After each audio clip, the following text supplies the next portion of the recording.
Hello and welcome back to BS Rugby. The Six Nations is just around the corner, and so it is time to start our previews for each of the Six Nations involved, starting today with England. England, of course, last year finished fifth, and they will certainly be looking to compete at the top of the competition.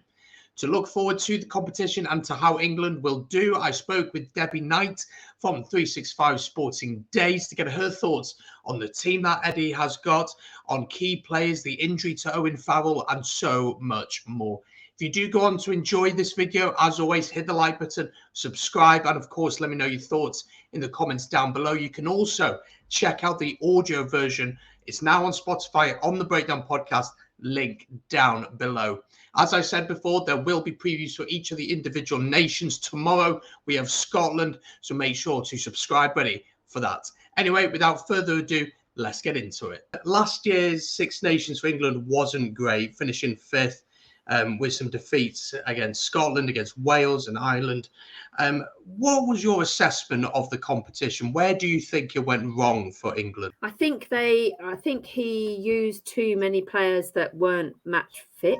I mean, a nonsense about whether or not where Saracens were. That was besides the point, really. They weren't match fit, and I mean, for me, that was an ideal opportunity to go before the World Cup to actually make the changes he seems to be making now. If you look at what France have been doing, that they work towards a World Cup. We try to win a Six Nations. Obviously, no, they were lucky to come fifth. Quite frankly, they got what they deserved. You know me. I'm actually the game first. My team second. I thought England were poor. I'd have liked to. I mean, we've got some incredibly exciting young players, and it's just a shame they didn't get a chance last year. I hope that they get the chance this year.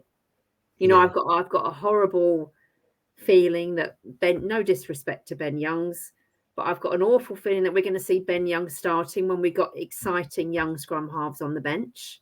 If you're going to go for it, Eddie Jones, go for it.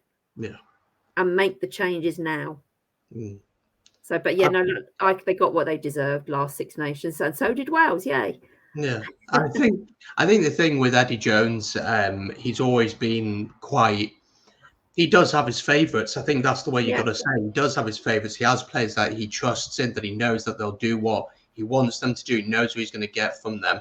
And just before we recorded, we mentioned that over the Autumn Nation series, we began to see England looking to be a little bit more expansive, looking to utilise those potential game changers. And the big name, of course, is the likes of Marcus Smith. Freddie Stewart at fullback, I thought was exceptional over the autumn, with England winning against Tonga, which, of course, you got to take it with a pinch of salt, but good wins against Australia, dramatic win against South Africa. Did you see that development, that change? Does it give you a bit of optimism?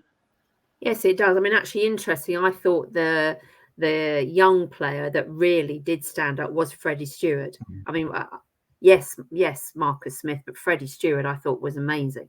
And I, as a Saracens fan and a Max Malins fan, that grieves me slightly, but that should be his shirt as long as he's fit for years to come, as far as I'm concerned. He's exceptional, and he's a big lad, which is fantastic as a fullback, really. I think, if you're going up against him, you don't really want to be seeing someone the size of Freddie Stewart running at you or going up to catch the ball, I think. So I think he was the real find of the autumn for England.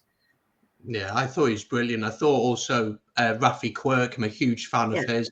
I think he just speeds the game up. And you were mentioning Ben Youngs there, and maybe looking to have that player who will speed the game up. I think it's similar with us here in Wales with Rhys Webb, although I think Rhys Webb is a couple of years on from where Ben Youngs is right now, that, his international career is over, because his speed of delivery, the way he moves around the park, isn't quite the level of the likes of Thomas Williams. I thought it'd be interesting to have a look at the squad and see what you made of it, see if any names that you want to pick out on. There have been a couple of players who have pulled out because of injury. But just to stop the recording right there, folks, just to let you know that we recorded this preview just a couple of days before the news came out about Owen Farrell, that he will miss the whole entire competition due to the ankle injuries, having to have surgery. Eddie Jones confirmed that he won't be able to take part in this year's competition. So do bear that in mind as we speak about him and his injury and who maybe will take his place in the starting 15. If you are enjoying, folks, please do hit the like button, subscribe, massively appreciated if you can do that. And of course, let me know your thoughts in the comments down below. Let's get back to it. This is the squad itself. We won't run through all the names, but are there some names there that you were really pleased to see on there? Some who maybe are in the squad for the first time, potentially? Alfie Barbary really excites me. I think he's a fantastic player. I've listed down the potential back row for England. Is he going to get a start? I don't know. Alfie Barbary, Alex Donbrandt, Lewis Ludlam, Sam Simmons, Tom Curry. I've got a horrible thought. We've got those. I mean, Lewis Ludlam's not an 8, but Barbary and Donbrandt and Simmons. And I have a feeling that we'll see Curry starting at 8, which I think would be a shame. Alfie Barbary, I've wondered in recent weeks actually whether or not he has been wise to make that move into the back row from hooker, because I think we are a little bit light at hooker. I wonder if he might have been better himself to have stayed there. I mean, he was injured, wasn't he, before the Six Nations last year? So I'm really thrilled to see him back. I think he's an exciting young player. Some other names there. I watched Orlando Bailey at the weekend. Poor lad, really. The lad is clearly going to be a star, but I think that's a not yet situation for him. I'd be pleased to see Joe Marchant starting in the centres. I'm a big fan of his, and I think his season in New Zealand has brought him on very well. And you mentioned Rafi Quirk, but Harry Randall was in there too. Yes. So let's have those two starting. And I think there are a few dilemmas, isn't there, in terms of selection? And, the big news, obviously, over the last couple of days is that of Owen Farrell. He's likely to miss that game against Scotland. Johnny May, as well, is going to miss at least the first 2 games of the competition. Courtney Laws, after having a HIA assessment, he has to go through the protocols, maybe out for the next couple of weeks. It's an interesting one with the 10 shirt, isn't it, now? Because we had that axis with Marcus Smith at 10, Owen Farrell at 12. Without Farrell there, I'll ask you 2 questions. What do you think Eddie Jones will do? And what would you like to see happen? Is he going to start him or is he going to start George Ford? That's one question. And it is always interesting that you have the people resentful of Owen Farrell being picked and mentioning Marcus Smith. Owen Farrell hasn't been picked to play 10 predominantly for quite a while for England. So that's not the argument there. I think George Ford has been in an amazing vein of form and should have been there in the first place, really. It was a no-brainer that he got picked. But, of course, he's not a 12. Owen Farrell's not a 12, but he plays that pretty well.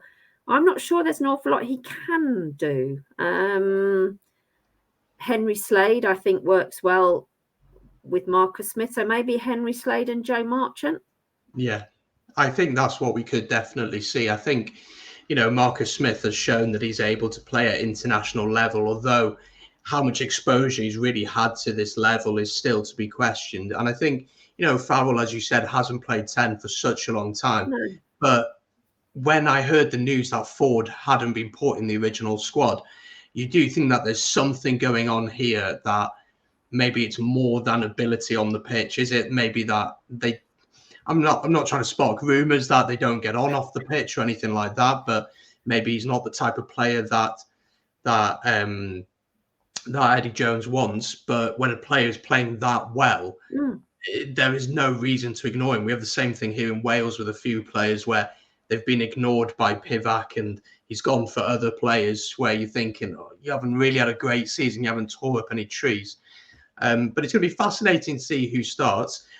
Let's have a look at the fixtures this year and how they line up, and we'll get your thoughts on each of the games. The first game is the same as last year against Scotland, but you travel up to Murrayfield on the opening game. In the second game of the tournament. Last year, obviously losing at home against Scotland. Scotland had an odd Autumn Nations series. They had some games where they looked really good, and then other games like against South Africa where you could just see the gulf in class between the two sides.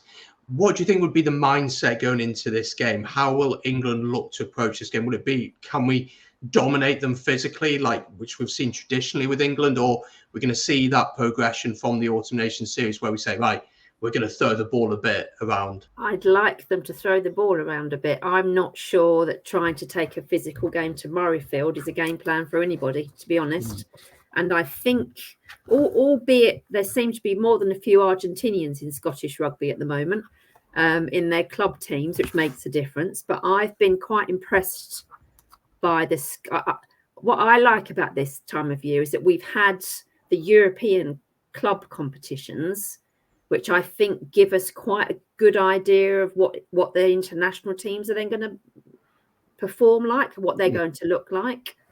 And I think Scotland are coming in with quite a good bit of confidence. I fancy them to win that one. I do. Yeah, I think Scotland will win at Murrayfield. I think they're going to be a hard team to beat there. Yeah. And the thing is, Murrayfield has become a little bit of a fortress for them. It's somewhere where teams now, I remember, 10 years ago, if Wales or England or France or even Ireland, a lot of points were heading up to Murrayfield, is pretty much a guaranteed win. It might be a tough day, you might have to battle for 60 odd minutes, but you were pretty much guaranteed to get a result up there. Now, Scotland, in my opinion, could win this competition this year. They're certainly capable of doing that. And I do feel like England maybe being a little bit traditional this way, but, being such a physical team, a dominant team, when they get momentum behind them, they're very difficult to stop. Something that we saw in the Gatland with Wales, were very difficult to stop once the momentum in the Six Nations is everything. So playing Scotland first at Murrayfield, everyone's going to be watching because it's a tea time kickoff. Everyone's going to have their takeaways and their beers ready for it, watching. Everyone's going to be watching. Could the pressure be too much? You're suggesting that you think Scotland will win, but do you think that pressure could be something that plays on this England team's mind? No, I don't know about that. I mean, they play, if we're honest, in the strongest league, I think, of the home nations. So they're well used to that pressure, aren't they? Now's the time to go with these young ones and give them a good chance. I've heard there's news today, isn't there, that Joe Marler's tested positive for COVID, so he's another that might be out. So whether that means they're going to pluck Mako, who's in great form, into that squad, I don't know. I want England to win, but I don't want them to win with boring rugby. I'd rather that really didn't happen. And we know there are some hugely exciting young prospects there. If they go to Murrayfield, throw the ball about, win in some style. Scotland are so much stronger than they were even 2 years ago, I think. And whether that's the influence of having some of the foreign players that they've got in their league now, I don't know. I mean, clearly the coaching makes a difference for that international team. But I would go Scotland win for that one. Interesting. Yeah, I won't put my predictions out now. I'll do it closer to the time. But I do think that. I think that could be a potential banana skin. Next up, England head over to Italy. So 2 away games on the bounce, which is going to be interesting to see how that affects things. Do you think in this game, let's be honest, everyone pretty much expects Italy to finish bottom of the competition this year? Their regions in the URC, I mean, Benetton have done okay. Zebra are yet to win a game this season. But do you think Eddie Jones would still look to rotate in that game, even though it's so early on? Or do you think it's dependent on the result against Scotland? Well, Eddie Jones is Eddie Jones, isn't he? Who knows? I remember I was in Italy a few years ago when there wasn't really a backup scrum half, and Ben Youngs had an injury that put him out of the competition. Don't be starting with those players. To me, I think he, yes, if he loses in Scotland, he can't then afford to go and lose in Italy, can he? So does he then go back to his tried and tested? I don't know. Is his whether his mindset's going to be right? I recognise that Marcus Smith is going to be my scrum half for years to come. Freddie Stewart is going to be my fullback. I'd actually have. I mean, Elliot Daly. It did make me laugh a bit today that he was introduced as Saracens winger, and he's not a winger. He can play on the wing, but he's not a winger. I'd have Max Malins starting on the wing in lieu of Johnny May. He's an exceptional talent.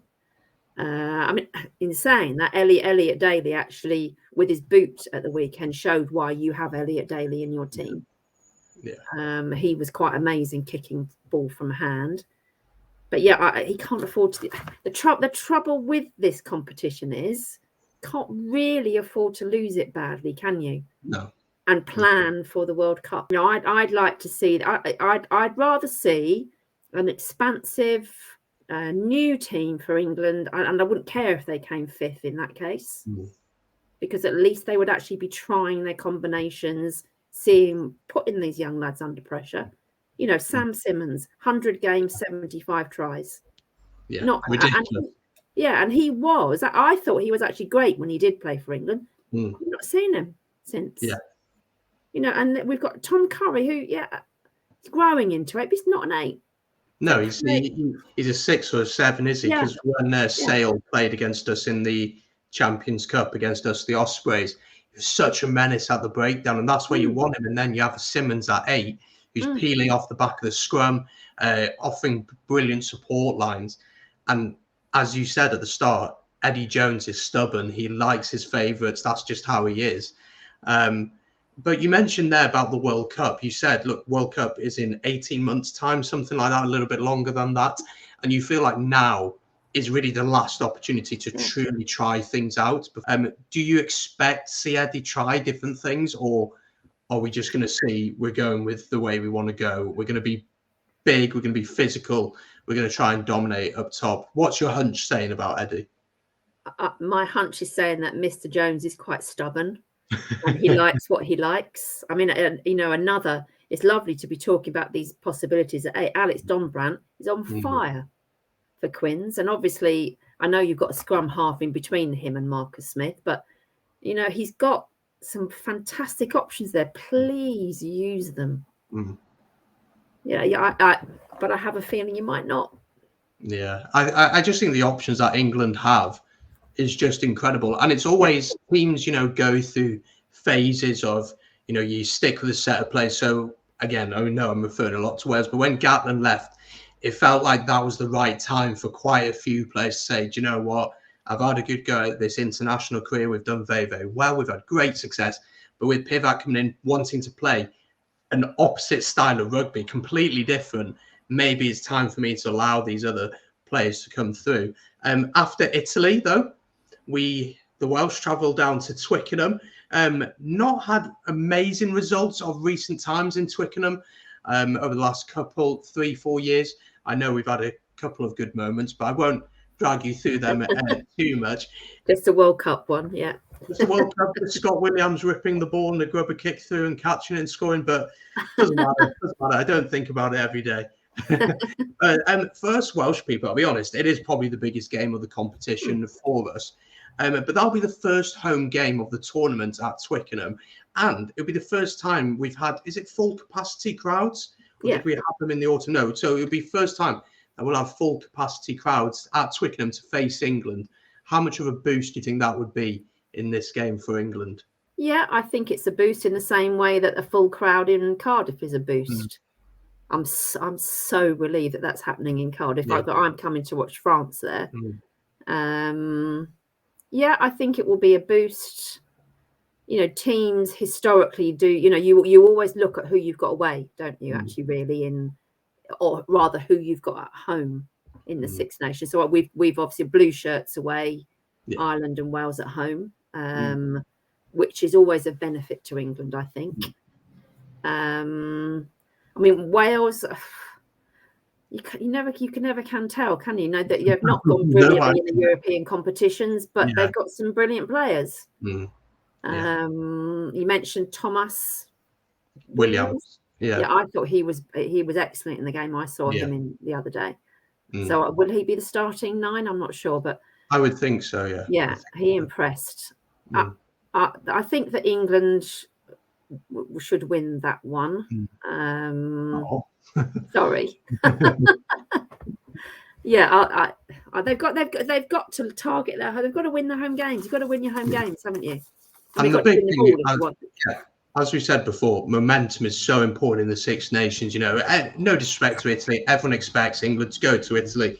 And realistically, they should put 30, 40 points on Italy. Realistically, Scotland is a tough game. But then Wales at home, that's the opportunity where if you win that game, let's say you've won the first two, you win that game, then you're starting to think seriously, okay, we can win the title. Yes, we probably have our two toughest games to come in France at the end, and that could potentially be a Grand Slam decider, potentially. But then you've got to welcome Ireland at home as well. Moving on to Ireland, though, they were fantastic in the autumn, weren't they? Really blew teams away and obviously beat the All Blacks. Do you think they would be England's toughest test this year? Do you think that would be the real test to see where this England squad is at? I think Ireland and France. I mean, again, if you can look at Leinster and wonder how Ireland are going to get on, well, they're looking in. I mean, all of the Irish teams have done well, haven't they, in Europe? They I think they have to be hoping that there's going to be a good year for them in the Six Nations, but it's at Twickenham. I mean, I'm talking England into a Six Nations here, aren't I? Yeah, I think they'll be tough opposition, whoever's playing or wherever they're playing. Hard to know. That he will have. Will he pick his young team and stick with them? I feel that if he does do that and we get to that game, they're going to stand a better chance than if he messes about with that team too much. They've got to learn. It's well and good training together, but they've got to learn to play together, haven't they? Yeah, and there are. This is probably some of the brightest time. I mean, look at the size of rugby in England. It should be a bright year every year, shouldn't it? Really, if we're honest, when you look at the pool that they have to pick from. However, I am a bit concerned by the number of young South Africans in Premiership teams, but that's another conversation. But I feel that this is the strongest squad that he's picked from for quite a few years now. And the thing is, with these young players coming through, let's say he does give them a chance. You go to Scotland, you win. You go to Italy, you win. You beat Wales at home. Imagine the confidence that would breed in the young players, in the likes of, let's say that Rafi Quirk gets a go, Freddie Stewart gets a go, Don Brandt gets a go, and they're playing at the international stage. They're not necessarily blowing teams away, but they're winning. The confidence that builds. And what you could see is these group of young players come through together. They come to the under-20s. Now they're at the international top level stage, and then you can build upon that. And some of these players won't just be there for the next World Cup. They'll be there for the World Cup in 2027 as well. Yeah. That is something that, as you mentioned before, I think France have done very well in identifying, right, we've got these group of young players. To be honest, they may not quite be ready for this level yet, but we're going to put them in there anyway with our eyes on the World Cup in 2023. So it was after the last World Cup, they realised, it's not worked. We've tried to go with these players who are older, maybe, stuck in their ways. We want to bring in these young players. We want to have Sean Edwards barking orders at them. Wow. Wow. How fantastic have they been? Yeah, exactly. And but again, it's about process, about time.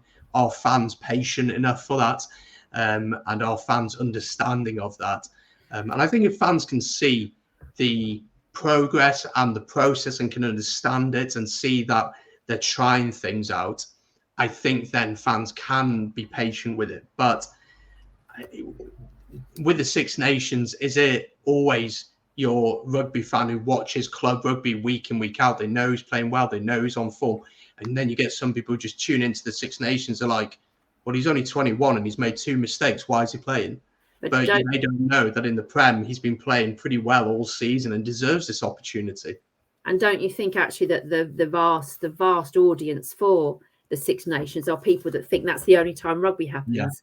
Yeah. From what we see on social media, I'd say that that's the biggest audience. I think the biggest. I mean, I'm going to be in Paris for that last match. And I saw England win, I think it was, I'm not sure if it was a Grand Slam or the Six Nations, maybe in 2016. Does that feel about right?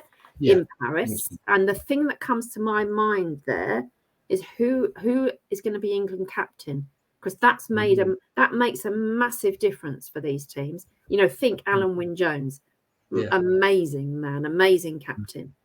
And Owen Farrell's leadership is worth tons. I think he's missed dreadfully at Saracens. Who is going to be captain? Courtney Laws obviously did a good job, not going to be there. I wonder if Alex Dombrandt might.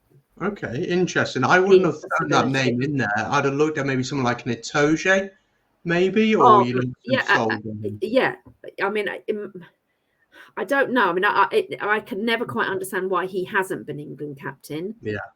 But I do wonder if, I mean, he carries the team on his back time and time again, I think, Mara. So maybe his captaincy a bit too far. He hasn't had it up till now, has he? So I don't know why he'd look at him to date. But Alex Dombrandt is a club captain. Finally, just before we finish, what do you think would be an acceptable Six Nations for England? You've spoken a lot about bringing young players through.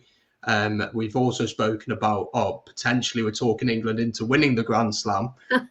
But what would be your expectations? What would be acceptable for England this year, do you think? I think that I have quite a different attitude to lots of rugby fans. I'd like to see the 2 home games won. England don't rarely actually put huge amounts of points on Italy. I think they probably, as do most teams, lift themselves for England. And I don't like seeing them thrashed, but I'd quite like to see them thrashed by England this time. I don't want, the year, I think 2020, when they won the Six Nations and the Autumn Nations, with boring, dull rugby, awful rugby. I don't want to see that happen, particularly when we've got so much excitement sitting in that squad. So for me, I'd be happy with home games won, decent performance against Italy, and we've played those young lads and they've shone. Yeah, that's not bad. I wouldn't mind that for Wales either. Finally, then, your predictions for the Six Nations. How do you think the table is going to look come the end of the tournament? Who's going to win it? And first of all, though, are we going to have a Grand Slam this year, do you think? No, I don't think we are, with the way the games are lining up. France, England, Ireland, Wales. And Scotland, Italy. Oh, Scotland. Oh, actually. Oh, I forgot about Scotland. Yeah, maybe. I don't want to put Wales in 5th. It's okay. I won't get too offended. I have a soft spot for Wales. You know that. Yeah. Between Wales and Scotland for 4th and 5th, I think. And I'll probably be completely wrong, but there we go then. And finally, just before we go, tell us a little bit about what you do, where people can find out a bit about different bits that you are doing. So at the moment, mostly writing about Saracens, because I write about the sport that I watch live on the whole. So on my website, 365 Sporting Days. Once we get into the rugby league season, there'll be some rugby league as well. And we move into the cricket, and then we have cricket on there too. So awesome. I'll leave all the links down below. So there we go. That's the preview for England done. As always, if you have enjoyed, make sure to hit the subscribe button, leave a like, and of course, get your predictions for how you think they're going to do this year. Big shout out to Debbie. Thank you so much for jumping on once again. Her links to everything that she does will be linked down below. Make sure to head over and check out what she does. She does some brilliant work around a variety of different sports. And as I said at the beginning, of course, Scotland's preview will drop tomorrow with my good friend Dan McFarland. So make sure to keep your eyes peeled for that by subscribing and hitting the notification bell. Thank you very much for watching, folks, and I'll see you tomorrow for the Scotland preview.